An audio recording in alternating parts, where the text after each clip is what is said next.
I'm the president of the Detroit League of Women Voters, and I will be the moderator for tonight's forum.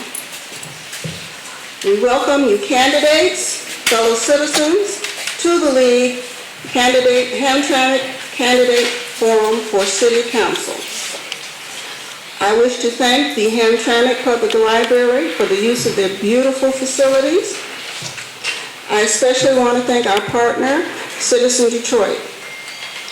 The producers for this evening are Joyce Dallas and Antoinette Chaffo.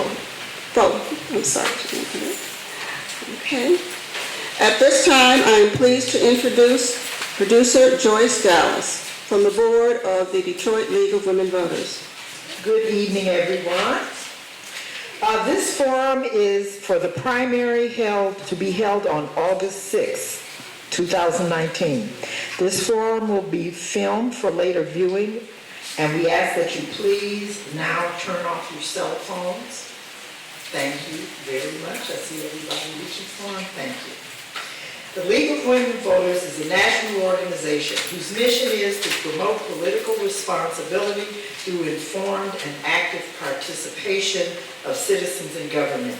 The League neither endorses candidates nor supports political parties. We welcome all citizens of voting age to membership. The format for this forum has been established by the League of Women Voters of Detroit. The format was received by each candidate prior to the forum. I would like to introduce League members that will be serving as question sorters, timer, and question gatherers. Ms. Susan Slattery is the question gatherer, will be serving as question sorter, I'm sorry. Question gatherer is Ms. Jen Series, there she is. And the timer is Ms. Joanne Spencer, who's right here in the front, and she's got her signs to keep everybody right on time. We also have people greeting our guests as they come in, and that is Ms. Cheryl Bukoff and Ms. Jen Series. And the forum will be recorded by Ms. Missy Durante. Producer Antoinette Sarfor, member of the Detroit League of Women Voters, will now outline the format for the evening and introduce the candidates.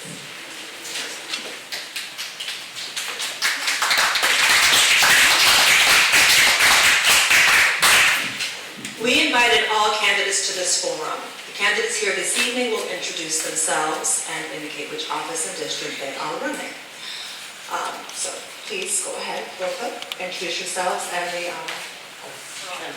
all at large. Okay, that makes it simple. All right. Okay, I'm Bob Zwolak. You might remember me. I've been a previous councilman and a previous city clerk, so I'm back in the race.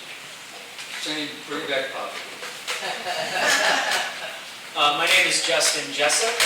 I'm a local fellow around town and decided to run this year, and it's my first time running for Hamtramck City Council, and I'm very excited about it, and it's been a very fun time. My name is Carrie Beth Lasley. I am here because I get upset watching City Council, and I want to go in and bust up that budget a little bit and get it to where it needs to be. Each candidate will have the opportunity to make an opening statement not to exceed 2 minutes. The order for presentation has been determined by drawing lots just prior to this meeting. The timer will hold up a card to 30 seconds remaining and a card indicating stop when the time has expired. No 1 minute? No, 1 minute. Nope. Well, if you want 1 minute, sure, why not? We'll do 1 minute. Since that card is there, we're going to do 1 minute.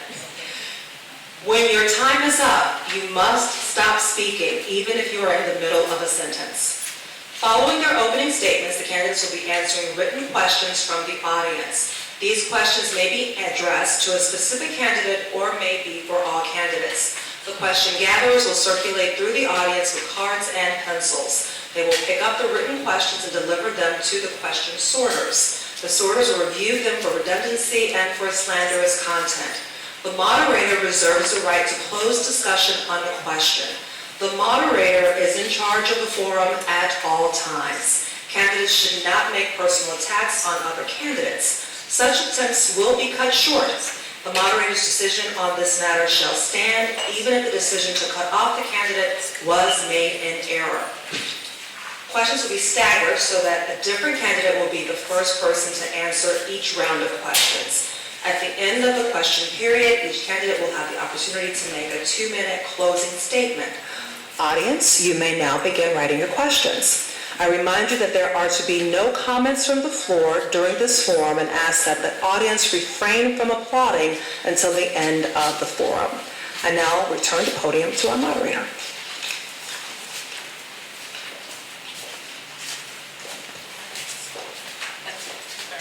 Thank you, Ms. Dallas and Ms. Chaffon. We will begin with the candidate's opening statement. As indicated, lots have been drawn to show who goes first. Mr. Jessup is the number 1 spot, followed by Ms. Lasley, followed by Mr. Zolak. Mr. Jessup.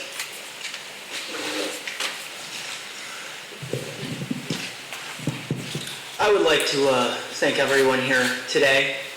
I appreciate your desire to come in and see who's running. And let me tell you something about the 2 people I'm running with, which I know is not the point of the opening statement, but Carrie Beth Lasley and Bob Zwolak I've known for a long time. They've both been like mentors to me, and they're both great people. And I appreciate that they're here, and I think they're also both great candidates, and I look forward to hearing what they have to say. I'd also like to thank the League of Women Voters. I remember even as a kid getting League of Women Voter info sheets in the mail, and my mom, who's here, would take me to vote with her, and having that information was very helpful. As you know, we do elect a lot of people, and so having candidate information really made us better voters. I've lived in Hamtramck with my mom and my family for a long time, and I love the city. I've seen the city go through receivership. I see us acting fiscally irresponsible. I worry about things like public safety. I believe that we need good ideas, we need innovation, and we need people that care about the city to help us move forward. I've seen city council in the last year stop having work sessions. They no longer have these informal gatherings before city council meetings where they can speak to each other and to our city administration. And without those work sessions, the city manager has no guidance. There's no legitimate elected representatives giving guidance to our city government, and it just kind of runs itself. And we need to change that. We need people that care, we need innovation, and we need people that will do the job. Thank you. Ms. Lashley? Yes, my name's Carrie Beth Lasley. I'd like to thank the league for having me here. I'm running because I'm really sick of watching my tax dollars leave this community out in the suburbs, being spent recklessly, and so often that spending is coming in the comfort of those in power. Just spent a $26,000 bill just to upgrade the sound system of our council chambers. How is that benefiting the individuals? We were putting money in the bank 3 years ago, and we can get back to that. We just actually have to do the work and look at the budgets and look at the contracts and pay attention, and that's not going on right now. I'm absolutely willing to gruel through this budget and bring it in line where it was before. And I have a 5-priority approach that I want to keep in mind when I'm making decisions in that budget. And that's safety first, communication, transparency, valuing public work, and future-proofing the city. And I'm designed for this. My PhD is in urban studies. My dissertation looked at catastrophe and recovery policy after Hurricane Katrina in New Orleans. I came up here because I thought it was an interesting twist on that. And right now what I do in my day job deals with a lot of the externalities of the kind of crisis that we're going through economically. And this city needs to get braced for doing that in the future. We're going to be up on these swings, especially if we spend money the way we have. Now, I call this city home because I really love it, because it's international, it's walkable, it's affordable, and it's the best small town in America. And if we want to keep it that way, we've got to watch our pennies. So that's what I want to work on most of all. You're going to hear me say budget, budget, budget, but we can do this. We just have to really do the work. I'm done. Thank you. Mr. Zolak? Thank you. And I also like to thank the League of Women Voters, as well as you participating here, to be informed as to what's going on. I'll tell you, I probably, and I will admit this, I will boast this, I have probably a better attendance record than our current council members. In fact, one of our incumbent council members who's running has missed 36% of the meetings in the past 11 months. I've attended the meetings. I'm dismayed because the council does not ask questions, which tells me, and I know, they're not prepared when they go to council meetings. I've been to enough council meetings. As city clerk, we used to have 2 council meetings a week.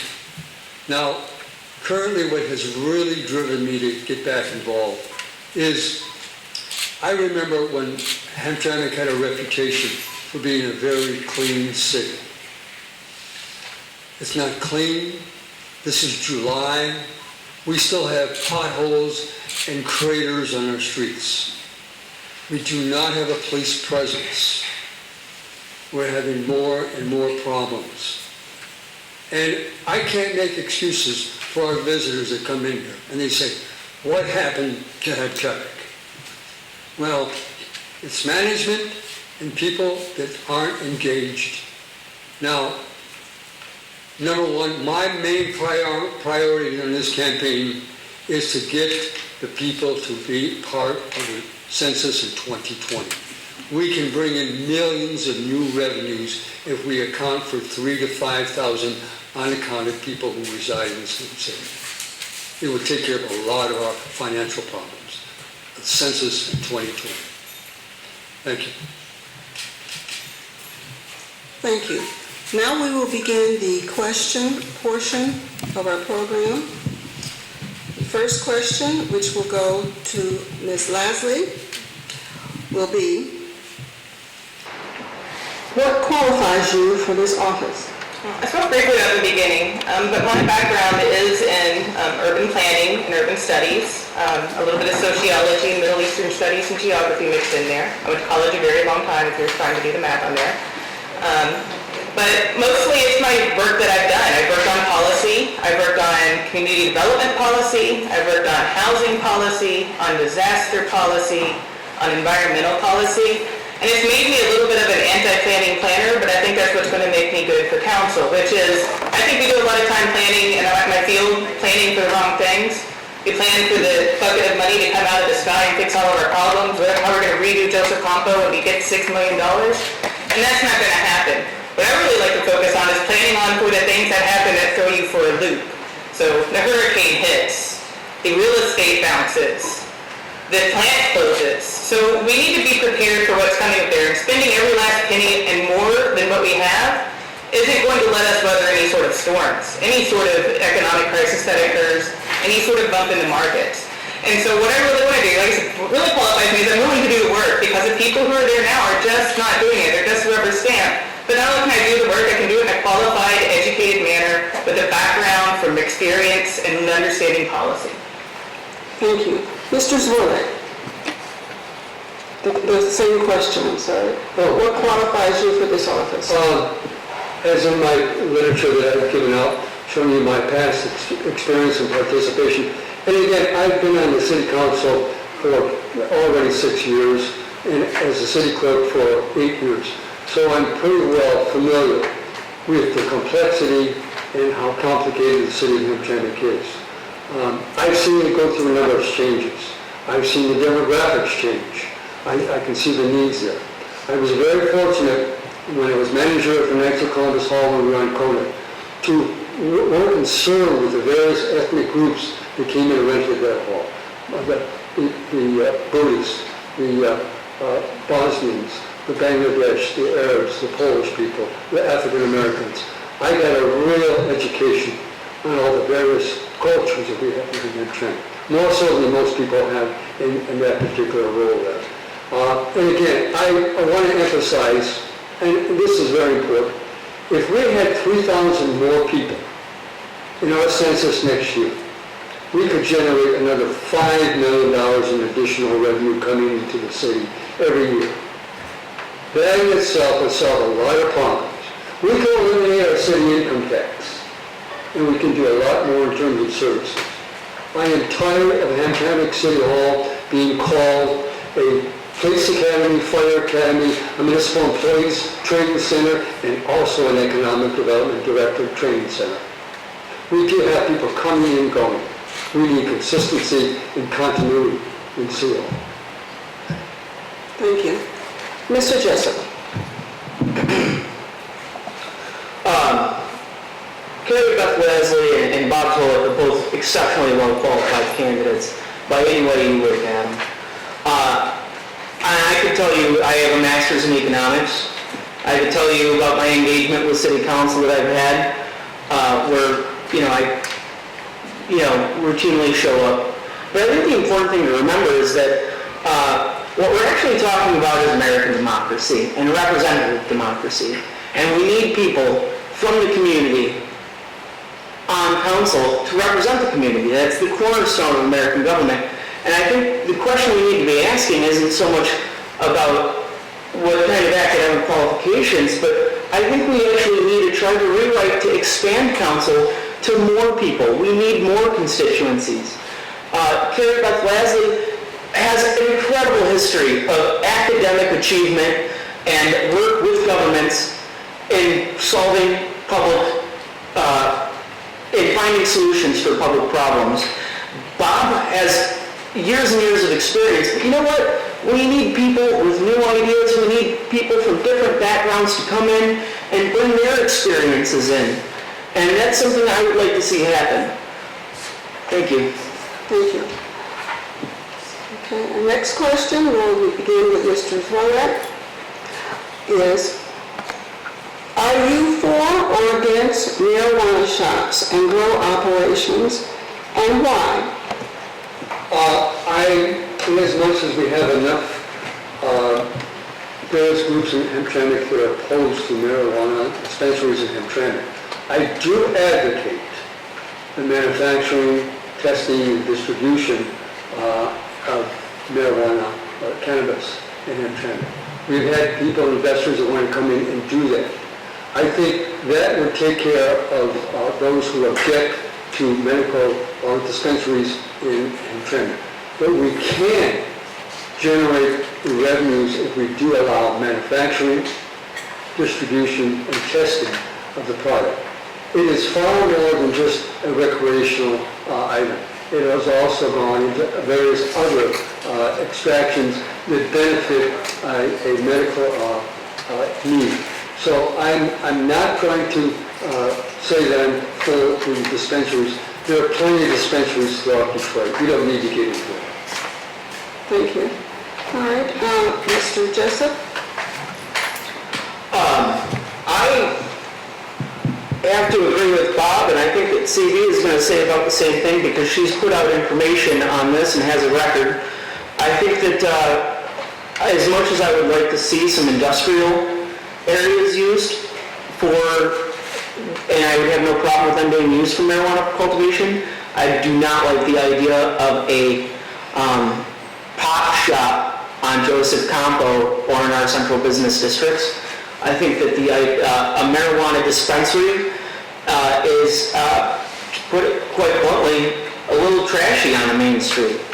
That said, I don't oppose people smoking marijuana. I think it's a fine recreational drug. I think it has many, many medicinal purposes. I just don't see the need to put a marijuana dispensary in town. Thank you. Ms. Lasley? So my experience knocking on doors indicates that nobody in any constituent group, you might see some people say white people want the medical marijuana dispensaries and Muslims don't. My experience has been that white people don't want to see Joseph Compo full of medical marijuana shops either, or recreational marijuana shops. But I do think that we should get some revenue off of this, and the three other uses, the transportation, the testing, and the manufacturing or the growing, does not allow for retail use. So it would not change the nature of our community. There's no place where your child can go buy marijuana if we have a marijuana greenhouse in the old jail. That's not going to happen. Secondly, I don't think that even if we were to say, okay, we'll allow it, it would be allowed on Joseph Compo as it is, because the way that the law requires the shops to be built does not go with our current zoning ordinance in the community central business district anyway. So for those two reasons, I think we could get the revenue. And I think that if we're going to let somebody come in and build a greenhouse or build a manufacturing facility, that we need to make sure that we also get a community benefit out of this. People are very concerned about the possibility of there being rising crime. And so we say as part of the fee for you getting the right to do this sort of activity in our community, only in our industrial areas and not having any retail, is that you're also going to have to put in some full-time equivalency money towards putting a police person to patrol that time when you're not there on the site. So I want to make sure that there are police going around in the evening that have time at that. And so if you want to do that, it's going to be a high bar. So you better have the money to come up there, because this community is concerned about the safety, so you need to make sure that you secure their concerns. Thank you. The next question will go first to Mr. Jessup. And that question is, what are the three most important issues that you can address?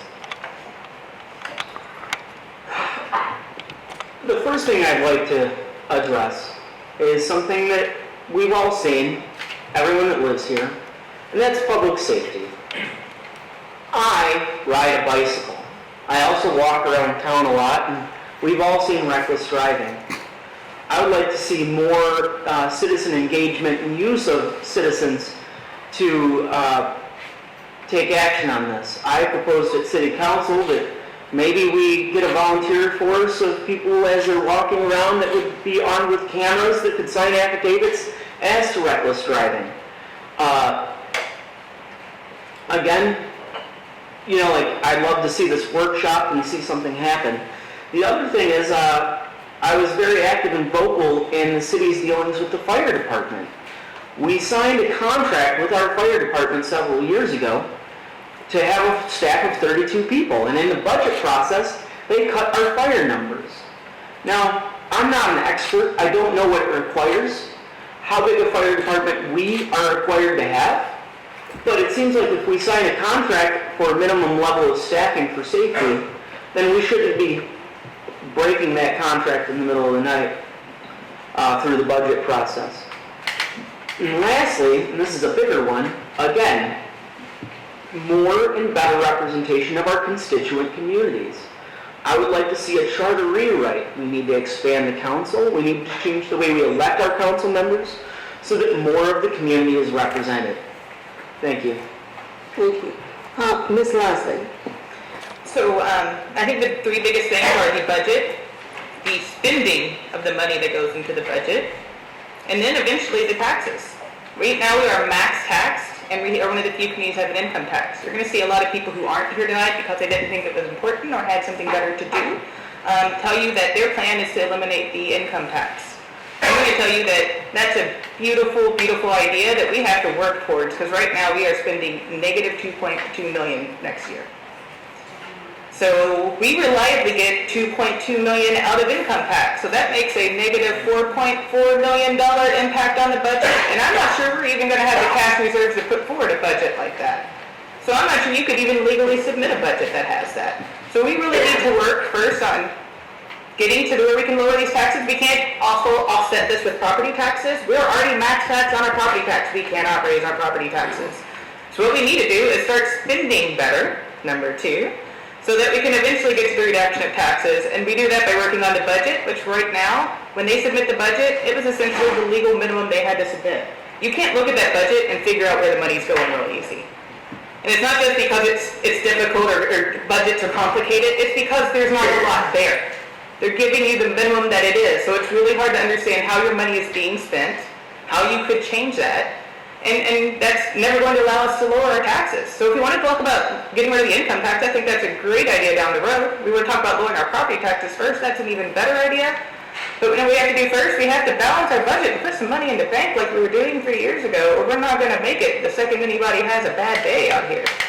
A big nasty storm can do us a lot of trouble. A big flood, a big rain, climate change could do us a lot of trouble that we would have absolutely no money to defend. Even that extra big snow at the end of the year, and we wouldn't have the money to do that extra snow plowing that we need where we're doing our budget. That's it. Thank you. Mr. Zorlet? I think I've already mentioned the three issues that I'm dealing with, and that is, again, clean streets, fixed streets, and also police presence. But I really want to throw in, and I've got to remind everybody, we need to get prepared for next year's census. We start now. Our city leaders should be promoting and getting their communities engaged and telling them there's no consequences to filling out the census form other than money coming into the city. If we get $1,800 a year from each individual who resides here, think about it. 5,000 additional new people, that's over $7, $8 million a year. I don't think we have 23,000 people in this town. I believe we have 30,000 people in this town. And you tell me, if you drive around town, see the new additions to houses, the dormers being put on houses, second stories being put on first story houses, and new houses. Look at the real estate values in here, Kenny, going through the roof. Look at the rental rates, $700, $800 a month. Tell me, something's not going wrong. I mean, things are going great in Hamtramck, but we need to count our people and get that revenue. That's my number one issue this year and next year. Thank you. Thank you. The next question will first go to Ms. Lasley. And that question is, what's your level of commitment to collaboration with the diverse populations in this city? What skills do you bring to this effort? Well, I moved here 6 years ago, so it was diverse when I got here. I didn't pick it because I'm like, oh no, let's run people out. I picked it because I like the diversity, because when I go out my door, every day is an opportunity to get curious and to learn. That's why I'm here. I liked it. I picked here because I actually found the Bengalis moving from my old neighborhood in Queens to here. I picked the neighborhood in Queens because I liked it that way. I think that living in a community this diverse is an opportunity, and I also think that when it comes to, for instance, race relations or racism, that you have to work every day at being non-racist. You have to ask yourself questions, challenge the words that you're using and the way that you phrase things, and ask if that was the best way. And if you do that, that's part of that communication. If you make an effort at that, then that's fine. Then you're going to get there. But you have to make an effort. You can't just be running around screaming. You need to sit around and say, all right, I see we had an issue, and you thought it was about race. Can we sit around and talk about what it is? Because maybe I didn't understand where I was coming from. Because the concept of racism, what's offensive, evolves as well. So we have to evolve with it. And we have to be constantly moving on that. So what are my actual skills? I am learning a little bit of Arabic. I would hope I'd be actually a little more fluent than I am right now, but it's a really challenging language. My background, I do have a degree in sociology, so I'm used to working with diverse backgrounds. I think about it a lot. It's a big part of urban planning is how do you work with diversity. And as well as that, I tend to talk to a lot of people. I spent 2 Christmases ago, I spent with Kamal actually at his house, so, happy Bengali Christmas, it was great. I have friends who are Arabic. I have friends who speak Bangla. I love the diversity of this neighborhood. That's what you're here for and why I'm excited about it and why I don't want to see it struggle. Okay, thank you. Mr. Zollek. Well, I could probably answer that in one particular profound statement. I live in the Hamtramck Senior Plaza, over 150 people in there. And I'm going to tell you something. It is a very diverse community, the Senior Plaza. And I live with them, literally, on a day-to-day basis. I network with them, I'm in contact with them, I converse with them. We have a great time. So I know firsthand, living with a very diverse community at the Senior Plaza. And again, as I relate, in the past, when I used to manage the banquet hall at the Knights of Columbus, I catered to all of them. I remember getting prayer rugs out for some of our grooms that were coming in there for showers and weddings and things of that nature. I remember dealing with the cultures. So I have a great respect and also a familiarity. I want to make one other point too. When we talk about some of our religious ethnic groups in here, you know, it was very rarely said or spoken. We had the first two great Muslim councilmen in Hamtramck, William Hood and Dr. Abdul Adazali. They were the first two. And never do I ever hear them acknowledge that what they contributed to the community before our current council. And that offends me, because they really broke ground in Hamtramck. Thank you. Thank you. Mr. Jessup. Bob, you forgot the census. The census? I'll get to that again. Ana to takala maradi kalilan. Ami bole Bangla. Ami Polish na. Ami Yemeni na. Ami Bangladeshi na. Ami Hamtramckan. I'm not Polish. I'm not Yemeni. I'm not Bangladeshi. I'm Hamtramckan. And I will work with anyone in the community. I have a deep commitment to working with everyone because I come from these backgrounds. We've married into a Bangladeshi family. My favorite person in the world is my nephew, who is half Bangla and half English. You've seen my rickshaw outside. These aren't separate communities for me. These are my people. And so I am absolutely deeply devoted and committed to ensuring that everyone has the representation in the city government and in any other level of government or social service that they need. Thank you. The next question will first go to Mr. Zworak. And that question is, currently, the council and city hall are veiled in secrecy. What are the policies and actions you will take to increase transparency and accountability? I have advocated for years, and I've stated that our so-called city newsletter is an absolute waste of time and money. That newsletter is put into water bills. And if you consider the fact that landlords do not give their tenants the newsletter. Not only that, we don't get the newsletter at the Senior Plaza, we don't get the newsletter over at the Hamtramck Housing Commission, housing projects over there. I think the people, the bilingual people that don't get or understand the newsletter. I strongly advocate like what the school district does. They send a quarterly pamphlet, up to 24 pages, goes door to door to every household. That's what I think we should do. It's very cost effective and it reaches everybody. We can communicate and tell people what are going on. The website, the city website, is never, I don't know when we're ever going to get that online properly. We're always going through some new ITs.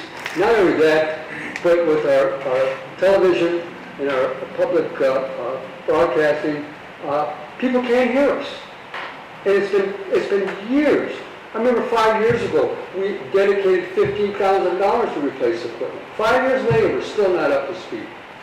So we have a problem, a management problem as far as I'm concerned, and we have a council that is not proactive or engaged.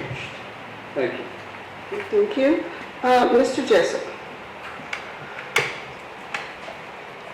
We do have a problem with transparency in the city government. It is very hard to find out what happened at a council meeting.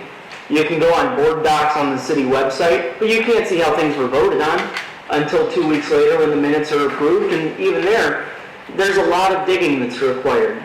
Our city budget is not easily accessible, and the changes to the budget are hard to see until you go again into board docs and go digging through documents to see the amendments to the budget that took place as a result of other things voted on. I know it sounds silly when I say it, and it's because it is silly. It's absolutely insane that it's that hard to get a basic snapshot of what's going on in our city.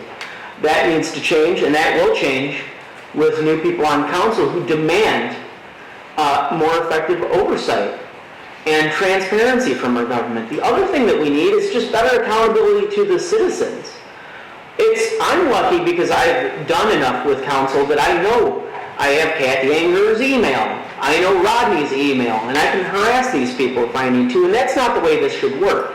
There should be an app, there should be a thing on the website where you just drop it in, and then it creates a file number, a claim number of some sort that you can follow and see if your request or complaint has been registered and followed up on. And we don't have anything like that. The city operates completely separate from the people, and without work sessions now, it almost operates independently of city council. Thank you. Ms. Lasley? Transparency, as you noted, was something that I said was something that I feel is very important. So I think it's not only important to have transparency of documents, which we should, if we're going to spend $26,000 on anything, should have been on the website and actually then put documents on it in a way that just isn't like you scroll to the bottom. Other people have websites that look really nice and are really efficient and easy to use. Most governments smaller than us have that. Also, it's making sure that people are actually asking for documents. So if somebody puts a budget in front of me that I saw the last few years, I'm going to say I'm going to vote no until I can see a budget where I actually understand where I'm spending the money. Because I can't answer constituent questions if I'm going to be seeing a budget like what we've seen. So that's part of how you do it, is by demanding more documents. And then if I have a document, I know I'm going to make it available online because I know what the city website is like right now. Secondly, it's about calling out things when you see them, and sometimes they need to be called out publicly, and sometimes they need to be called out privately, and sometimes they need to be called out to the FBI. And I'm happy to do all of those things. I will say that I know a former employee here who on her first day was offered a bribe. She did report it to the FBI, and if I'm offered a bribe, I will report it to the FBI.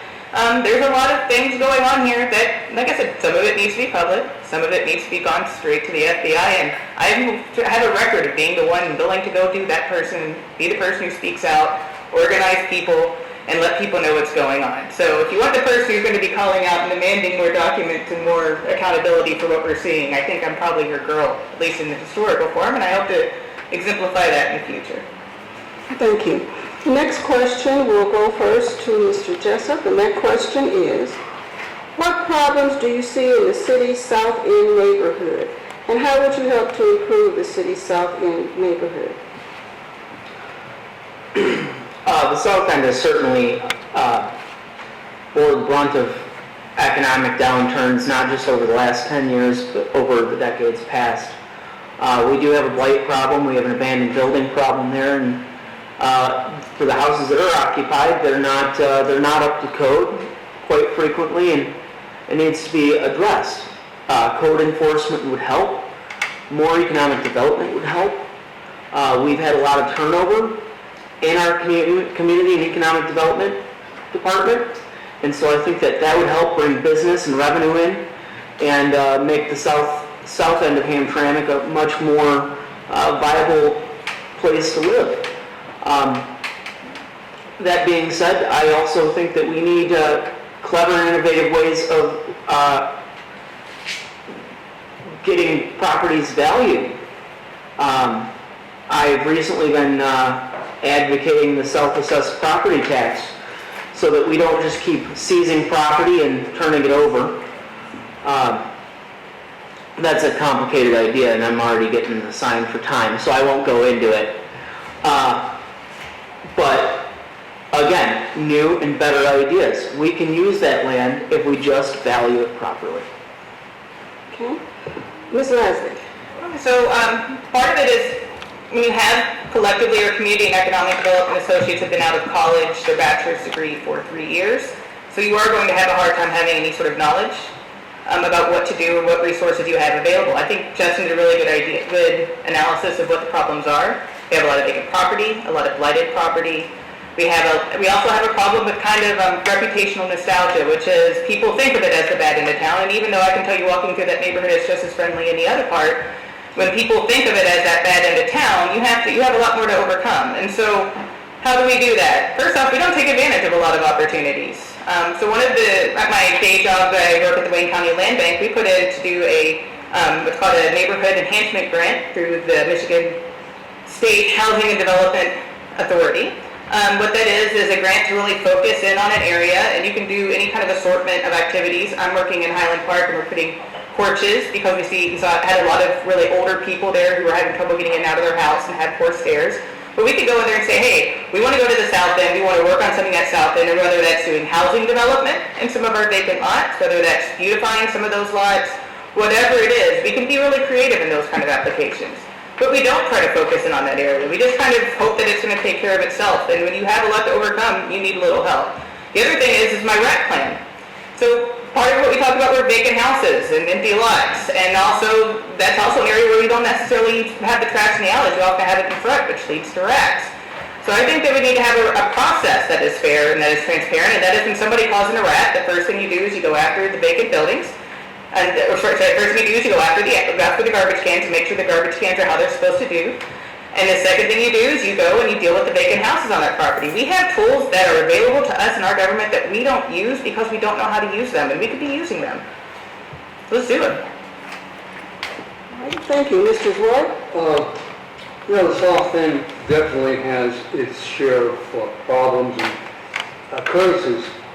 I get the daily crime log from the police station, and you see a pattern that exists. Not only that, not only the pattern from the crime log, but I mean my own personal experience being down there, to see the speedsters, to see the problem we have with lack of police presence.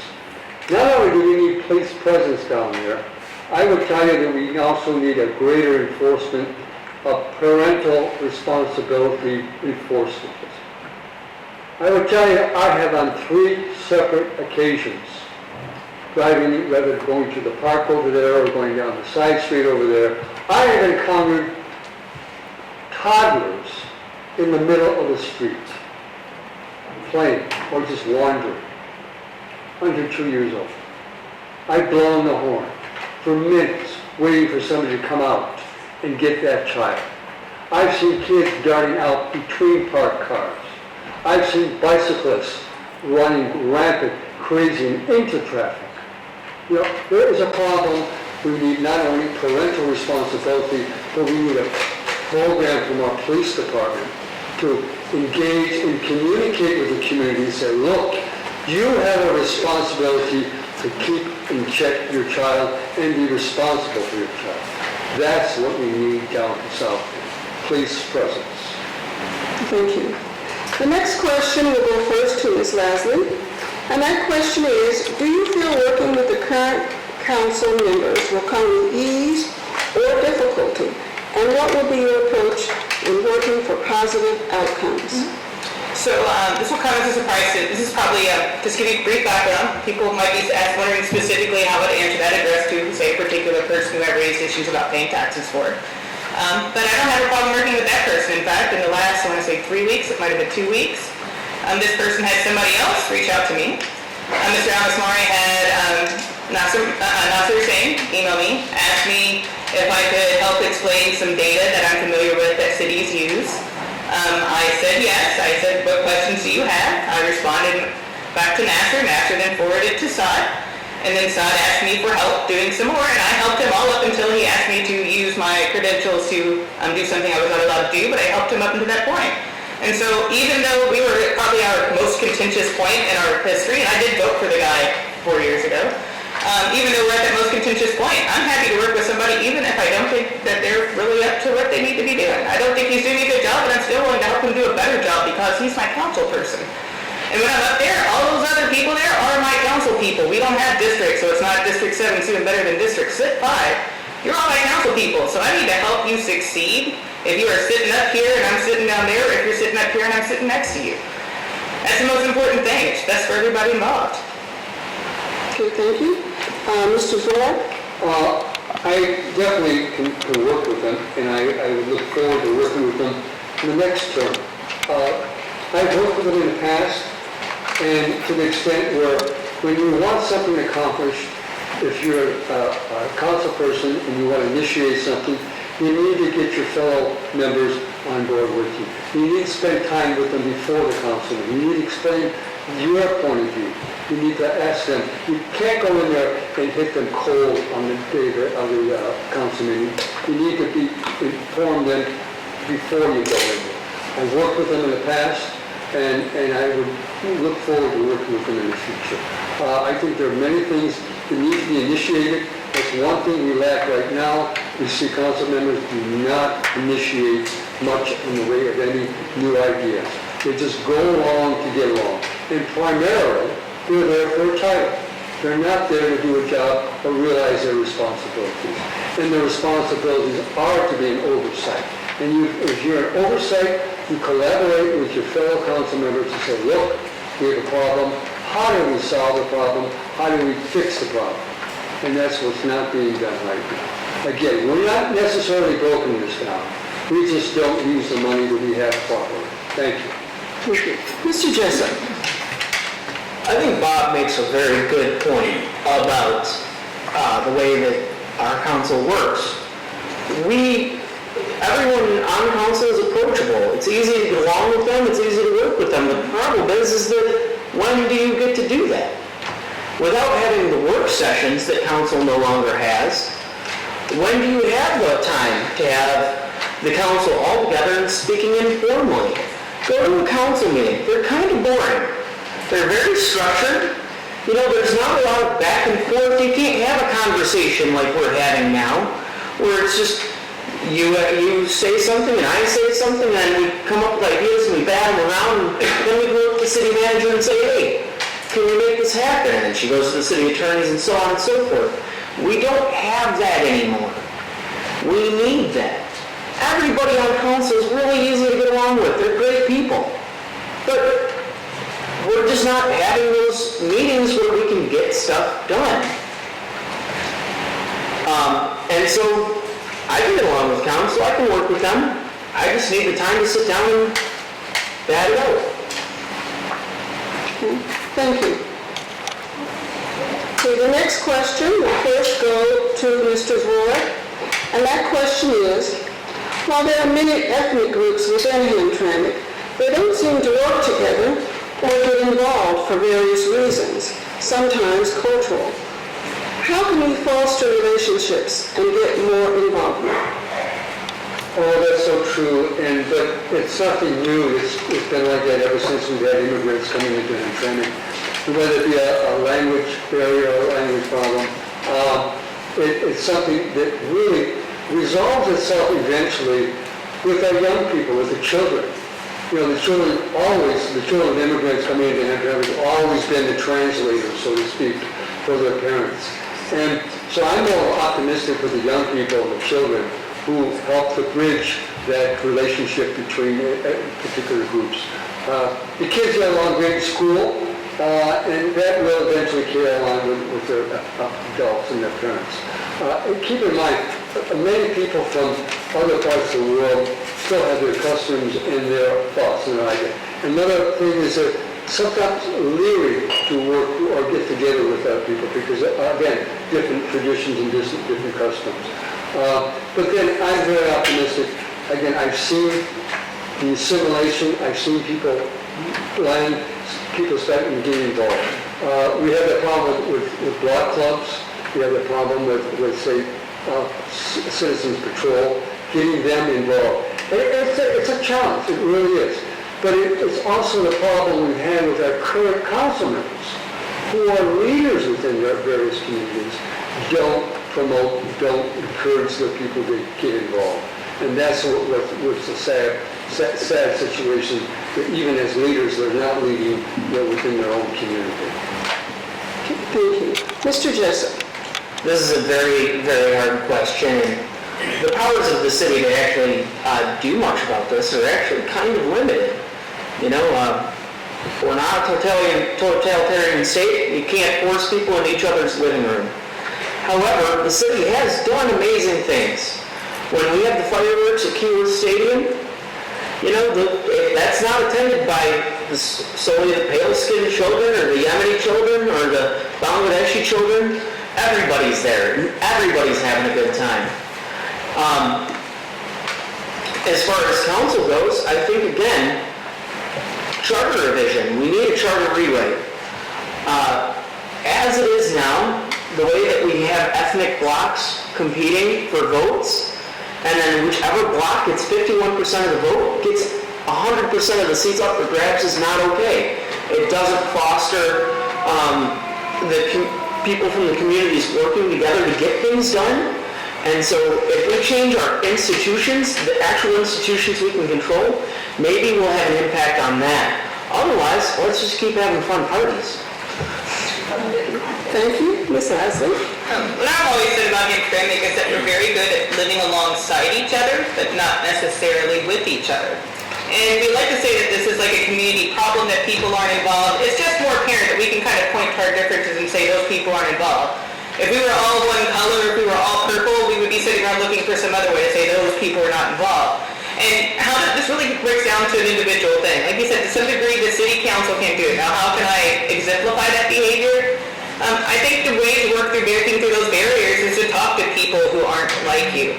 To reach out to them even when it's scary, because they might not speak the same language you do, or they might think you're weird, or they might be offended, but you do it anyway. And the reason why that doesn't happen all the time is because that's scary. Nobody wants to be rejected, even from somebody they just want to have a conversation with. So how can I best help that is by going to everybody's things, which I try to do, to be comfortable being the only white person in the room when that has to happen, and to take that as an opportunity to learn and to grow, and to encourage other people, and to try to get somebody to be the second white person in the room with me the next time, and maybe they'll bring their friend too. And so that's how you do that, is you break down those barriers by literally putting yourself in the room and be willing to talk, not just stand there in the corner. And sometimes I'm awful about it and I do just stand there and do nothing, because it is hard to get rejected by people you don't know, even if it's just to be like, your neighbor friend saying hi. But how do we do this? I like to say that my block does it great. We all cut each other's grass, we all not necessarily speak the same languages, but we say hello, we look after each other. And why do we do that? Like, the grass started from me and Andrew, I think I saw walk in, started cutting each other's grass and started cutting grasses in the middle, and all of a sudden other people cut our grass. So how do you do it? You try to exemplify that behavior from this seat. But how do you do it individually? You all can do it too. Just go to something that doesn't seem like something that's designed for you and see if you like the food. Thank you. The next question will first go to Mr. Jessup. And that question is, what is a physical development that you would like to see in Hamtramck's future? Guys, I gotta be honest, I'm a bicyclist, so I would love bike lanes. I know we're getting the Joe Lewis Greenway coming in, and I'm thoroughly thrilled about that. And I would like to see more things like that. I'd love to see more development in the parks. But in all honesty, I think we're doing pretty good in the city. We were just, Ian Parada's here, and we were just at a game at the ballpark at the old stadium, and that's getting redeveloped. So I think we're doing great as far as physical progress in the city. So hands off to the current council and previous councils for that. Thank you. Ms. Leslie? I'm not going to say it's really industrial development, but our industrial parcels are either blighted or vacant. So I don't care if it's industrial development, but just because of how industrial properties and what we've had there tend to be, it probably will be industrial development, because it's hard to redevelop that industrial land into nicer things without a ton of money. But right now we have those parcels down in Masant. We're about ready to lose possibly the jail. We have all those parcels where American Axe used to be. Now some of them are starting to come to life. They're mostly on the Detroit side. So I'd like to see something go there, because if we had money coming into the city on those parcels, again, that'll help that budget, that'll help us through those bumps in the road, it helps us whether if we lose the GM factory and we have other things there. We're too late for that one, but if we had things there, it wouldn't be a big a hit. So when we have giant parcels especially, we should be talking to people outside the city here. We should be going to the county and say, county people, if you have somebody who wants to build a factory or wants a space that's this big or wants to dump a lot of money into a really nice neighborhood that could turn industrial land into mixed use or something along those lines, let's do this. But nobody's doing that. In fact, if we did, the person at the county might call them back, and then person wouldn't be working there. I've been on zoning board for I think 4 years now, and we've had 5 different people in charge of it, not including the constant turn of building inspectors and planner or not planner, or now we have a planning contract. I don't even know who does the planning anymore. So here we are, 4 years, 5 people, so even if you were to reach out and say, hey, county, state, anybody, come help us sell these American Axle parcels, who would they return the phone call to? And if they did, they'd probably be disappointed with how little they knew about what they needed to do. And so, no, this is a systemic problem. We have to work on getting better people here and getting them what to say. And part of it's culture, and part of it's pay, and part of it's the respect for the position, and that's what we need to work on. Thank you. Mr. Zorlak. I tell you, one of the greatest developments I'd like to see here in Hamtramck would be an expansion of the Downtown Development Authority, which is only Joseph Campbell right now. I'd like to see it expanded to Holbrook and Conant and Connect also. For the past year, I've been passing around my little bit of Hamtramck business trivia in Hamtramck in 2.2 square miles, so bear with me. We have 8 dollar stores, 9 pizza stores, 10 dentists, 24 physicians, 14 schools, 24 churches and mosques, 21 hair salons, 24 pharmacies, 24 auto repairs, 30 clothing, fashion stores, 30 bars, 18 cell phone stores, 27 medical clinics, 49 restaurants, and 58 groceries and markets. Now, if we can expand the DEA, we can begin to really promote and market Hamtramck outside of Hamtramck. We've been fortunate to get a lot of free publicity in the Metro Times, free press in the news, with the restaurants and other items that draw attention to Hamtramck. We need to do that more promotions. Promoting Hamtramck because we have so much to offer. No place in Michigan is like Hamtramck. We have so much to offer and so much to let the world know what we got here. Let's do it. Let's expand the Downtown Development Authority to include all the other businesses. That would be 800 businesses we could promote in Hamtramck. That would bring in more businesses. That would fill in the stores on Joseph Campbell and the other stores. Thank you. Thank you. The next question will go first to Ms. Lasley, and that question is, currently, our city council doesn't seem to articulate a driving strategy for the employees of City Hall. Without guidance, City Hall seems to do what it wants. How will you work with citizens to ensure the day-to-day work of the City Hall serves them? I am fortunate to tell you to some degree, council cannot make the changes that need to be made because you have a city manager government, which means that the manager makes the day-to-day decisions about how employees spend their time, how they respond to questions, how they set up the building to respond to your needs. Now, if I were a manager, I wouldn't have it the way it is because right now there's a lot of people standing around not sure who to talk to. There should be kind of one person who comes in. And actually coming back to something we talked about earlier is how do we be more transparent about this. That should be like a customer service person who also serves as an ombudsman. An ombudsman is a person who is designed to respond to complaints. So you come in and you say, hey, I need this and this and this, and by the way, I need somebody who speaks Arabic to help me through it. That person should be the one to say, you stay right here, I'm going to bring you the people who you need to solve that question, and moves on to the next person.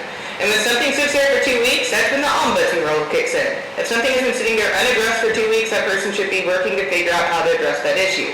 But I can't make those decisions. That's up to the city manager. The city manager is the one who creates that culture, who creates those decisions, who creates that structure. And so what would I like to do to make sure that we can do it better? I think we should get a city manager with more experience, that has seen more than just Hamtramck City Hall, and has the qualifications that we set out in the charter. We broke rules to put this person in there, and we aren't seeing the kind of spectacular results we should be seeing if we're going to break the rules to put somebody in there. So let's go back and get somebody who's actually qualified to do it, and maybe somebody who has a fresher look at how to do it because it's not working as it is. You're just saying, you don't like the culture? I don't either. I have things I'd like to see done, but I'm open to new opportunities, but it doesn't need to be the same old because nothing's getting done. It's just a hassle to email the right person 30 or 40 times to get it done. And that needs to change. And the ombudsman and perhaps a new city manager might be the way to go. Thank you. Mr. Zorlak? Well, just this week at the council meeting last Tuesday, I made a strong recommendation to the city council to hire a deputy city manager and also a deputy public service director.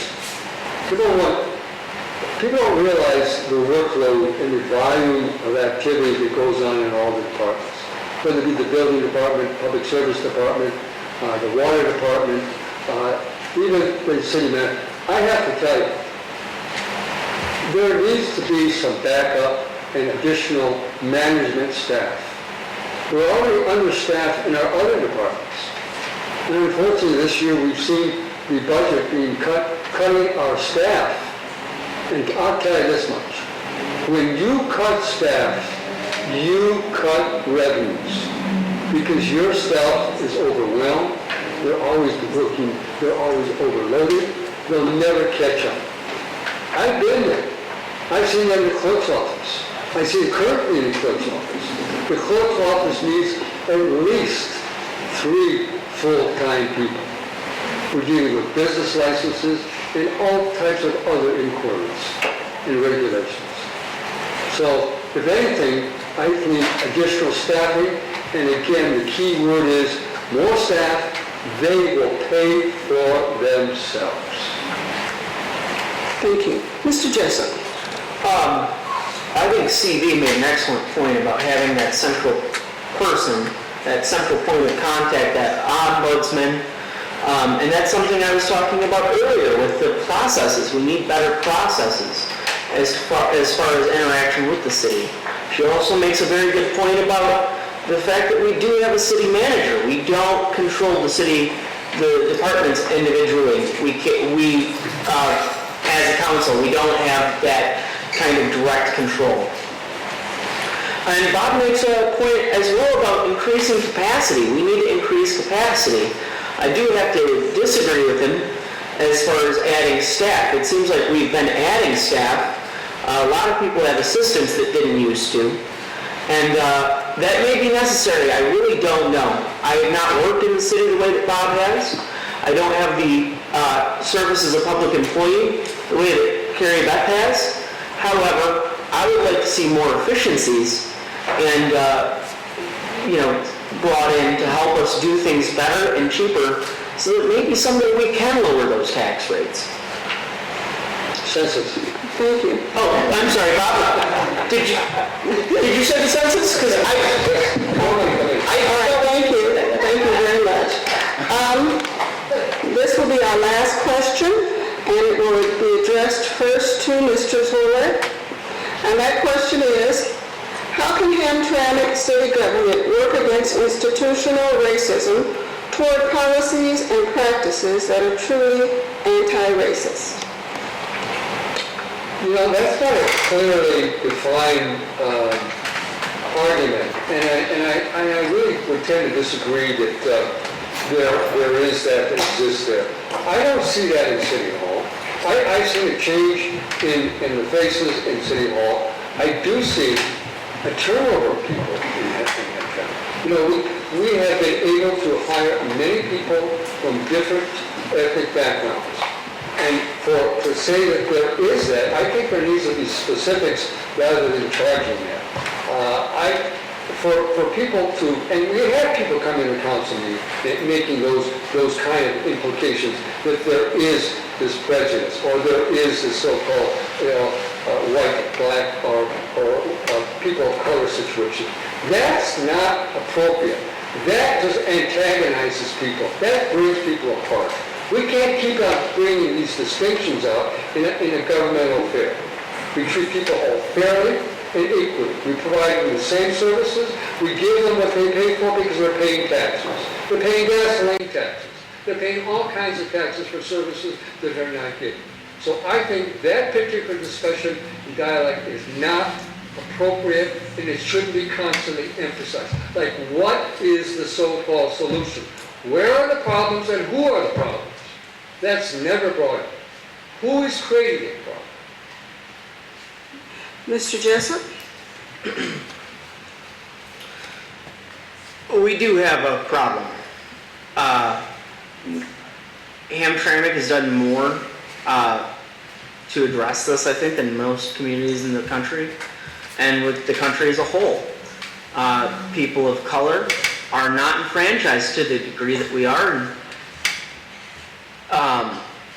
But there are no easy solutions. The only thing it's hard to catch communities up. The one thing that I have talked about and that we can do though is include people. We need a more inclusive city government. We need more inclusive city departments. Whether we can do outreach with the fire and the police department and the city hall. I know CB's talked about this in her campaign. Sorry to put words in your mouth, CB, but you did a really good job with this. As far as like reaching out to kids to bring them into public service.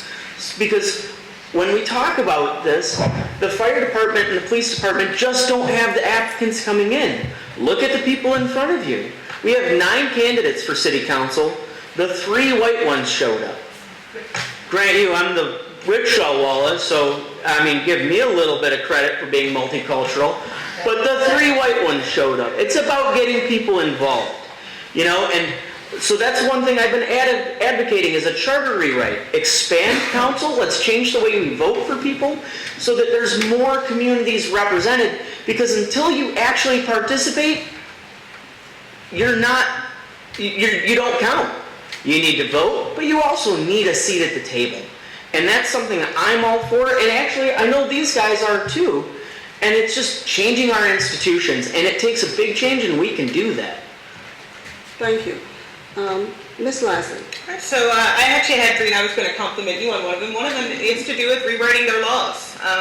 Charter is one of them. It was rewritten at a very contentious racial time in our history. So we might want to give that a little look when we go look at it again and consider it from that frame of mind. The charter would be one of those, but also our zoning laws are very old, very archaic. They don't allow for a lot of variety in structures, and you know, when everybody was coming from Eastern Europe, we could all agree what was cute and what was not. But for some on zoning, and I'm supposed to pick which colors go together, which I let my mom dress me, and that's how I match today. But I would put orange and purple together. That looks fine to me. I don't think it's fine to everyone else. And so I think we need to look at some of our laws, how we actually live them, how those laws are actually related to safety and health, and how they are just not, and make those decisions there. Just to kind of stole my thunder on opportunities, I do plan on using some of my salary to pay people who speak different languages to me that are under the age of 25 to at least do messaging for me. To kind of serve as an intern, and to that way that these people learn about the city and they get the opportunity to run for office, they're more confident. Because I did ask several young people of color to run for office, and generally they had very good reasons why they couldn't, or they felt really ill-prepared. Which all of us are ill-prepared, but when you're 20 you don't realize how ill-prepared 40-year-olds are. So part of that is creating those opportunities to learn and creating those opportunities for people to get involved. And third, it would be transparent processes. So, like I said with this rap plan, I want that to be triggered off of a call. So it's not like, oh, you picked my street because we're all Yemeni. It's like, no, I picked your street because your neighbor called and said there were rats in their yard. And so we started this process. And that needs to be how it goes. So if there's a transparent process, if there is an action that sets off a response, then nobody has to ask why was I picked on or this or that, because nobody's picked on. They went through the same process. Thank you. We will end this segment with the candidates' closing statements, not to exceed 2 minutes. And we'll start with Mr. Jessup. Oh.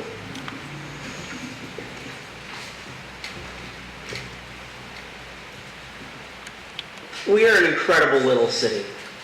We are very hemmed in by state law.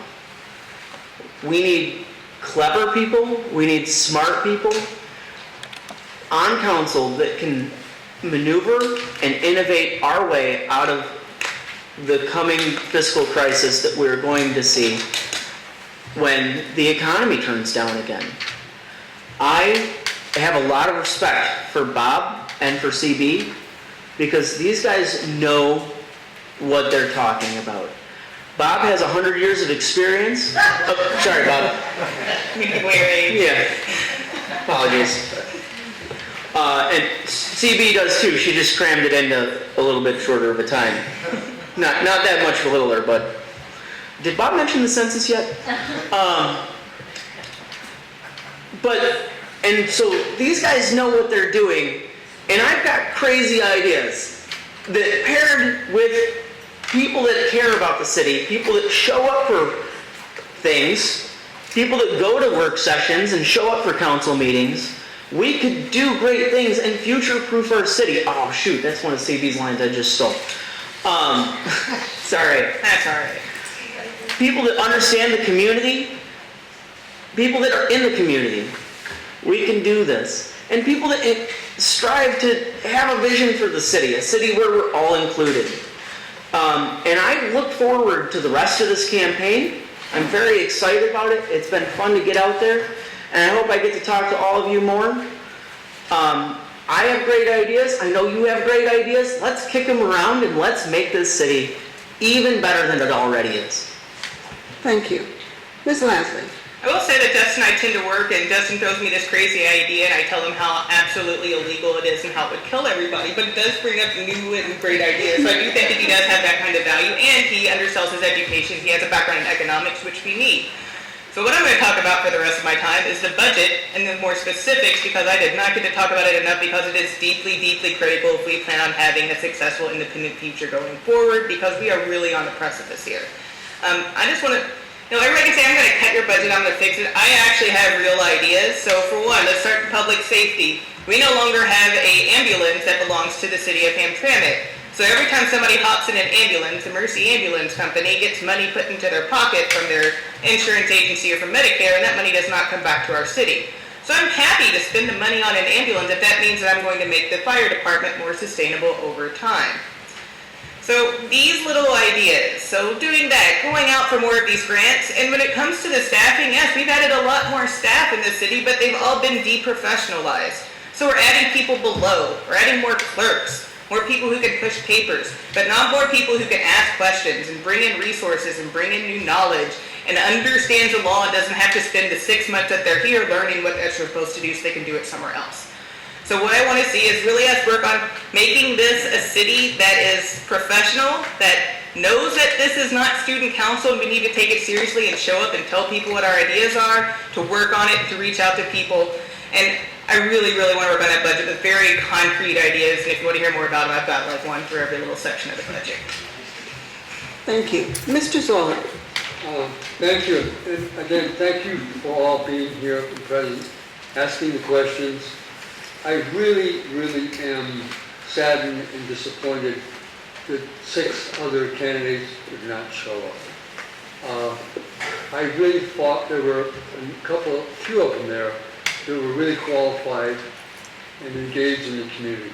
But they've told me otherwise, not being here tonight. And again, I'm going to emphasize the census. And I'm going to ask you to also emphasize and talk up the census with your neighbors and your friends between now and next year. Because we need to tell people there are no consequences and should be proud that you live in Hamtramck and fill out that form. Again, if anything they do, they're contributing to the wealth of Hamtramck by being part of Hamtramck and getting all that money in from the government. And look, that will pay for a lot of services. Again, we can eliminate the income tax, we can lower our property taxes. There is a lot we can do if we maximize a great census count. That's so important. Next year. What do you mean? I just mentioned something. Anyway, that's my final say. And again, thank you for being here and let people know who didn't come. Right. Thank you.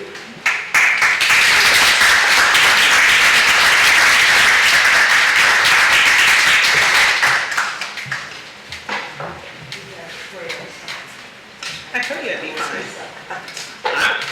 I'm afraid of teachers. I feel like if I went over the time, you were going to hit me with that. We're expert public commenters on that 2-minute time. All 3 of us. We wish to thank the candidates. Thank you. Our partners, Citizens Detroit, forum officials, and all our fellow citizens for participating in tonight's forum. And Hamtramck Public Library for allowing us to use this beautiful location I have a soft spot. Libraries have been my favorite place since I was a little girl. It's always great to be in a library. The forum from tonight can be seen on our website, the League of Women Voters of Detroit website, and Facebook pages. You can also get information on candidates at vote411.org, which is linked to our website. I'll put in a plug for Vote 411. It is one of the best and easiest to use sources of election-related information that you'll ever see. Check it out. Now I turn the podium back to League President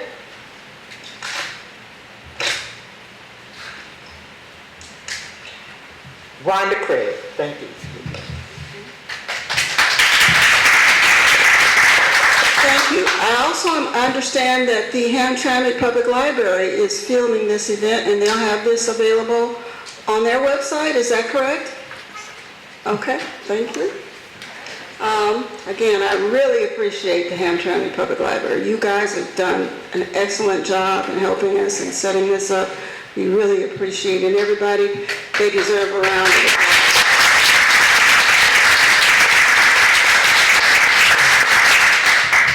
applause.